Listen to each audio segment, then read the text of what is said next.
Seguimos adelante en Buen Uruguay. La agenda nos propone tocar algunos temas, pero en realidad en profundidad, con el testimonio de especialistas que pueden darnos una visión un poco más integral de algunas situaciones que se dieron, por ejemplo, en los últimos días. Exactamente, estamos hablando específicamente de un hecho que además se viralizó a través de un video, que fue la represión de funcionarios del INAU a internos del hogar Ceprili, ¿verdad?, que terminó en manos de la justicia. Bueno, un video que además se difundió a través de los distintos medios de comunicación.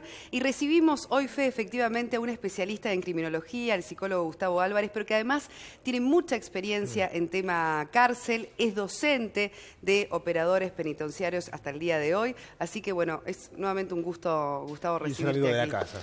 Buenos días, muchas gracias por la invitación nuevamente. La verdad es que tenemos varias cosas que nos gustaría comprender mejor, ¿no? Porque a raíz de este hecho que deriva en la justicia, se habla, por ejemplo, del protocolo, de que debería cambiar el protocolo, de que si se estaba ajustando al protocolo o no se estaba ajustando al protocolo, de acción, ¿verdad?, en determinada situación. Pero antes que nada, Gustavo, ¿qué es un protocolo cuando se refiere a este tipo de situaciones, ¿no? ¿De qué estamos hablando cuando hablamos de protocolos? Protocolo es un estudio que se hace previo a cualquier intervención, que es permanente y es de las operaciones que cada uno tiene que llevar a cabo ante determinada situación.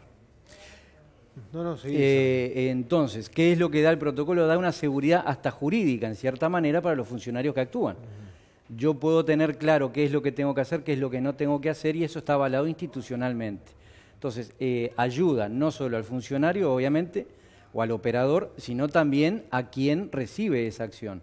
Porque no puede o no debería pasar que hubiera una discrecionalidad, en donde tú actúas de una manera, yo actúo de otra y él actúa de otra. Entonces ya está pautado previamente qué es lo que se debe hacer. Entonces, en base a tu experiencia, en este caso, entonces, no se procedió al protocolo que corresponde. ¿O lo hay? ¿Hay protocolo? Bueno, si no llega, yo creo que sí, firmemente que sí, sería impensable que no hubiese protocolo en una institución. Yo creo firmemente que debe haber algún protocolo. Podemos estar de acuerdo, podemos estar en desacuerdo, yo creo que sí, que hay. Tengo la semiplena y total seguridad que lo hay. La cuestión está en si uno se ajusta a protocolo o no se ajusta a protocolo posteriormente. Lo que tengo entendido también es que hay una revisión de los protocolos, lo cual no quiere decir que haya un vacío protocolar. Yo puedo estar en un proceso de tránsito de un protocolo a otro, pero sigue vigente el previo, ¿cierto? Y eso es lo que hace justamente lo que decía anteriormente, que se ajuste o que pueda, en cierta forma, tener determinadas seguridades, tanto quien recibe la acción, reitero esto, como también el operador que la efectúa. Acá hay que distinguir dos cuestiones, ¿no? O separar dos cuestiones que me parece que tienen mucho que ver con lo que estas imágenes que se han viralizado y que dieron tanto que hablar.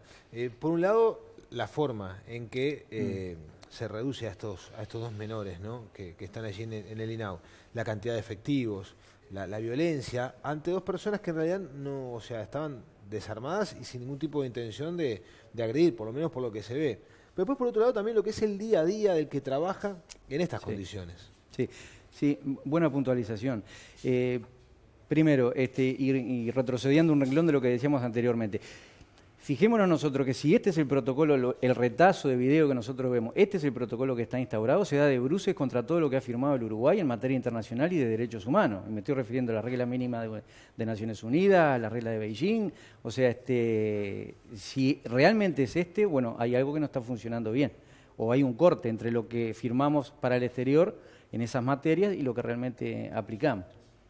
Lo que tú decides es cierto, la población con la cual trabaja, no solo el CIRPA, sino las cárceles, hospitales psiquiátricos también, desde otro lugar, pero también es tremendamente desgastante y son poblaciones que no son fáciles. Yo creo que lo peor que podemos realizar es una satanización o beatificación de la población que allí está. Hay de todo como en todos lados, pero es muy demandante. Son situaciones de riesgo que se viven casi constantemente, lo cual no habilita a no actuar en forma profesional. Y justamente el protocolo a lo que tú hacías referencia, lo que nos da es un marco profesional de actuación, porque no olvidemos que allí se está pretendiendo educar. Me dirán, en una situación crítica y de la manera que yo actúo, ¿se puede llegar a transmitir algo? Y sí, yo creo que sí. Vos sabés que a raíz de la difusión de este video hubo todo tipo de opiniones por parte de la opinión pública, ¿no? Porque también están aquellos que dicen, bueno, pero estos no son muchachitos, digamos, que se portan bien, es decir, ya habían generado un disturbio previamente a esto. Sí. ¿Cómo controlás, si no es en lo físico, un descontrol, digamos, que se pueda generar incluso con algún elemento peligroso, ¿no? Que ellos tenían algunos en la mano. Y piedras tenían algunos. O piedras. De las baldosas esas que rompieron. Pero digo, también está esa parte de la opinión pública que dice, bueno, pero no se les va a pedir por favor. ¿Cómo, y por tu experiencia te pregunto, para poder entender, digo, la situación de estar en ese momento allí, ¿cómo debería procederse en todo caso de forma profesional, como decís tú? De forma profesional justamente, y eso yo pero creo que logrando controlar realmente una situación que se puede ir de las manos. Exactamente. La actuación profesional es la que logra, con el menor índice de lesión, controlar una situación crítica, que puede ser de alta complejidad, media o baja complejidad. Pero justamente la represión, cuando realmente se agotaron los medios previos, tiene que ser proporcional. O sea, yo no puedo actuar con una agresividad desproporcional a lo que la contraparte me está ofreciendo. Entonces, eso es la actuación profesional. No volcar cuestiones, no estoy hablando del caso en particular, en general. Sí, en general. No volcar cuestiones, conflictos personales o días malos míos, mezclar lo subjetivo con lo profesional. Yo cuando actúo tengo que actuar profesionalmente, y actuar profesionalmente significa, entre otras cosas, actuar en forma o ejercer una agresividad, entre comillas, proporcional a lo que se presenta. La represión tiene que ser lenta, justamente agotando todas las vías previas, tiene que ser progresiva, lo que yo hablaba de proporcionalidad, y tiene que ser constante hasta llegar al objetivo en donde no hay riesgo para sí mismo, para el interno, para las instalaciones y también para los operadores. Vos contás esto en base a tu propia experiencia, tenés vasta experiencia en convivir con este tipo de situaciones porque trabajaste en cárceles durante muchos años. Sí, sí. Y te tocó vivir desde adentro motines. Sí, sí. ¿Temiste por tu integridad física en algún momento claro, los motines? Claro. ¿Sí? Esto es algo que también es bueno señalarlo. El policía penitenciario, por ejemplo, se ve expuesto a una situación tremenda de estrés y una situación de hipervigilancia casi constante, ¿no? Y no solo eso, sino que en cierta manera, y bueno, hemos tenido ¿Hipervigilancia de quién? ¿Del propio recluso? No, hipervigilancia subjetiva. De él. Porque en un establecimiento la situación puede cambiar drásticamente de un minuto a otro, Sí, ¿no? claro. Entonces hay que ir leyendo, entre comillas, determinados elementos que nos da la cárcel. Ellos le dicen tener planchada, tener experiencia. Entonces, a eso me refiero cuando digo hipervigilancia. Y eso tiene un costo emocional, tiene un costo afectivo. Que se ve en el correr de los años en el policía y el deterioro que van teniendo en una tarea tremendamente compleja. Digo policías, también desde el 2011 operadores penitenciarios que no son policías, si bien están dentro del Ministerio del Interior, pero que también sufren las consecuencias de esta tarea, ¿no? Bueno, uno de los principales argumentos que también salió a la luz luego de que se difundiera el video es las condiciones de trabajo que tienen muchos de los que trabajan, por ejemplo, allí. Hablamos siempre de rehabilitación como uno de los puntos fundamentales, pero la capacitación del personal también es muy importante. Fundamental. Y vos como docente, ¿verdad?, de operadores penitenciarios, ¿por dónde pasa la formación para que vos digas, bueno, sí, ellos no solo tienen conocimiento del protocolo, sino que además están en las condiciones hasta psicológicas para actuar frente a una situación como esta? Sí, es un punto fundamental, para mí fundamental desde siempre lo fue. La capacitación del operador directo es la que nos da la posibilidad de llegar con éxito e implementar un plan con éxito o no. Porque el ser humano en cierta manera es la medida de todo. Yo puedo teóricamente saber mucho, pero si no tengo trabajado mis cosas, si no tengo mis elementos internos para poner en la práctica en el momento justo, como que no voy a ejercer profesionalmente la tarea. En el caso de los operadores penitenciarios en particular, primero tiene una selección psicológica al ingreso, posteriormente tiene una gran cantidad de materias como pueden ser psicología, derechos humanos, habilidades sociales, formación o educación no formal.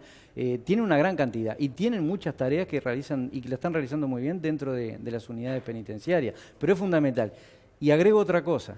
Es fundamental también, a mi juicio, acá estoy hablando en forma totalmente profesional y personal, a mi juicio también es fundamental que cada tanto en una situación o en un programa de capacitación continua se le retire a los funcionarios X cantidad de tiempo para hacer una visión crítica sobre su tarea de 6 meses, 8 meses, 1 año, no sé cuál es el tiempo adecuado. Se lo retire de la función que está ejerciendo. Claro, a un centro de estudio, nuevamente, poder empezar a rever su propia práctica, a ver cuáles son los puntos ciegos, que obviamente en general no lo vemos en nosotros mismos, sino en un compañero. Bueno, sí, Federico en tal oportunidad, cuando amenazó con un motín, pasó esto, a mí me parece que no estuvo bien. Pero poder ver y criticar nuestra práctica, no quedar sumidos en una cotidianidad y una rutinización de repente 10 años, 15 años. Del ejercicio del poder, además, también, ¿no? Y ese es uno de los peligros, ¿no? Es uno de los peligros. ¿Qué tan frecuentes son las agresiones a los guardias, a los policías, ya sea en hogares donde hay menores infractores o en cárceles de adultos?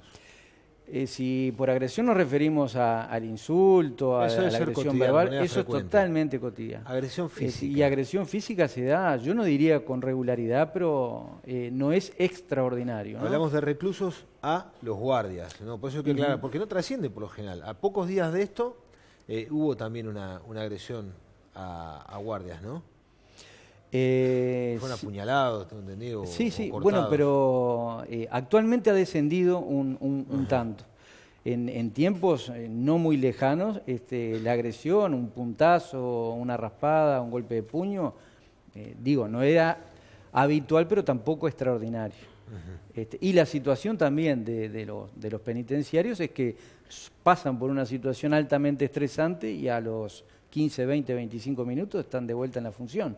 O sea, no hay ni siquiera, en aquel momento me refiero, ni siquiera había una posibilidad de poder elaborar esa situación, inclusive después de algunos motines, ¿no? Claro. ¿Se puede creer que es más frecuente porque se trate de adolescentes infractores que los hechos de abuso sean quizás más frecuentes que si se tratara de otro tipo de infractores o de personas adultas? ¿Puede influir, digamos, el hecho de que sean adolescentes? Yo no creo que pueda influir. Acá realmente no tengo cifras exactas, pero no creo que pueda influir en demasía. El repertorio conductual de los internos no varía sensiblemente. Obviamente que hay una diferencia por la edad, etcétera, etcétera. El perfil victimario, o sea, los delitos que van cometiendo los internos, no varía. Hace pocos días tuvimos, justamente una situación que participan 2 adolescentes y le pegan 2 tiros en la espalda a un policía, se da vuelta, levanta las manos y le pegan 2 tiros más en el pecho. Entonces no varía mucho los delitos que cometen, no varía mucho el repertorio conductual, muchos de ellos uno después los ve en los establecimientos de reclusión de adultos y han tenido su tránsito y su pasaje por el INAU y no creo que sea un factor determinante. Dentro de lo que es la convivencia carcelaria, ¿no? Entre los reclusos, la población carcelaria o en algún hogar del INAU o centro de reclusión del INAU, aquel que se enfrenta a los guardias, aquel que los desafía, los agrede o genera una situación de estas características, ¿gana prestigio dentro de la población carcelaria?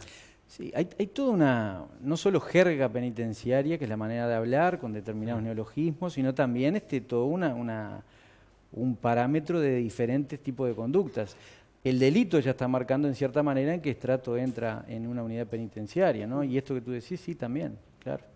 Jerarquías, ¿no? Que lo hacen para poder. Hablábamos también al comienzo de tu especialidad de lo que tiene que ver también con métodos de reducción, ¿no? ¿De qué hablamos cuando hablamos de métodos de reducción y cuando se trata, por ejemplo, de un caso como este? ¿En qué consistiría, digamos, una aplicación? ¿O un castigo, digamos? ¿Existe ese término del castigo? No. ¿Por un hecho de rebeldía? No. A ver, el grupo que está encargado de la parte de ingreso en situaciones críticas se limita a eso, se debería limitar a eso, ¿no? Ante determinada situación, alguien que esté al mando de ese procedimiento va a dictaminar y evaluar, bueno, cuál es el tipo de situación a las cuales se van a enfrentar y qué es lo que van a hacer dentro de un protocolo, qué es lo que van a hacer y de qué manera. La superioridad numérica, yo he escuchado por allí que se ha hablado mucho de la superioridad numérica. Eso está dentro de los protocolos en general. Tal vez podamos no coincidir en la gran cantidad, pero sí una superioridad numérica porque también inhibe la posibilidad de contractuación de quien estoy reduciendo, ¿no? Y después lo que yo señalaba anteriormente, si hay resistencia, bueno, agotar la vía, agotar los medios y empezar a ejercer la agresión o la violencia, entre comillas, en una forma paulatina y en relación a lo que estoy recibiendo del otro lado. Si no se resiste... Como medida ejemplarizante para controlar al resto, ¿se piensa también en poder mostrar justamente que, bueno, esto, si se hace, tiene estas consecuencias? No debería pasar. No debería pasar. Actuando profesionalmente, justamente, lo que sí debe pasar es que ante todas las situaciones de la misma categoría, de la misma, muy similares, siempre se actúe de la misma manera. Claro. Eso sí es fundamental. Eso sería el protocolo. Hay otro tema, ¿no? Que pasa en el día después, porque estas personas tienen que seguir interactuando. El recluso, el guardia, o es aconsejable cambiar de rol al guardia o asignarle la custodia de otro pabellón o de otro hogar. Y eso se tiene que evaluar, o lo tiene que evaluar quien esté a la cabeza, ¿no? Hay situaciones en las cuales se puede seguir trabajando. Debo decir también que en general, estamos hablando de generalidades, en general quien actúa en forma profesional, en forma adecuada a protocolo, también es bien, aunque parezca muy paradójico, también es bien visto por la población interna. Sí, también es bien visto más allá de que lo manifiesten explícitamente o no, pero siempre es tenido en cuenta aquel operador que actúa dentro de las normas, dentro de los protocolos. Los códigos que hablábamos hoy más temprano. También. Sí. Gustavo, y por último, para ir cerrando, otro tema de actualidad tiene que ver con esto que se está discutiendo sobre que los menores, una vez que cumplen 18 años, pasen a las cárceles de adultos. ¿Cuál es tu opinión personal y profesional, por tu vasta experiencia, con respecto a esta posibilidad? Yo tengo cierto resquemor en que pasen a la cárcel de adultos por delitos cometidos anteriormente. Ahora, en cuanto a si nos situamos estrictamente en lo que hace a la edad, tenemos una gran cantidad de población reclusa en cárceles de adultos que tienen 18 años. De hecho, se ha venido juvenilizando la población carcelaria durante 10 años aproximadamente. Ya había comenzado el proceso anteriormente. Pero sobre el traspaso concreto de una modalidad, digamos, de reclusión a otra, para una misma persona, ¿no? Al cumplir la mayoría de edad. Sí, ¿sabés lo que pasa, Soledad? Es que eso hay que tener un trabajo muy fuerte en la subjetividad de quien delinquió. De repente, en algunas ocasiones y en algunas situaciones, y con algunas personas yo puedo estar totalmente de acuerdo, porque hay un perfil de personalidad muy marcado, muy delictógeno, por llamarlo de alguna manera, que no han surtido efecto los diferentes tratamientos que se han utilizado, etcétera, etcétera. No va a haber grandes cambios subjetivos en ese sujeto, en un lado y en el otro. Otros que no. Otros que el delito, y no estrictamente el delito, pero su subjetividad enganchada en ese delito no es la misma. Entonces, eso sí produciría un daño bastante fuerte, ¿no? Bueno, muy bien, Gustavo. Muy claro, muchísimas Gustavo. Gracias. Uno desea, como sociedad, que no haya que invitarlo más por estos temas, ¿no? Cuando hay algún crimen sin esclarecer, Gustavo siempre comparece aquí en Buen Día Uruguay. En realidad es un gusto charlar contigo porque además echás mucha luz con algunos temas que generan discusión a nivel de la sociedad.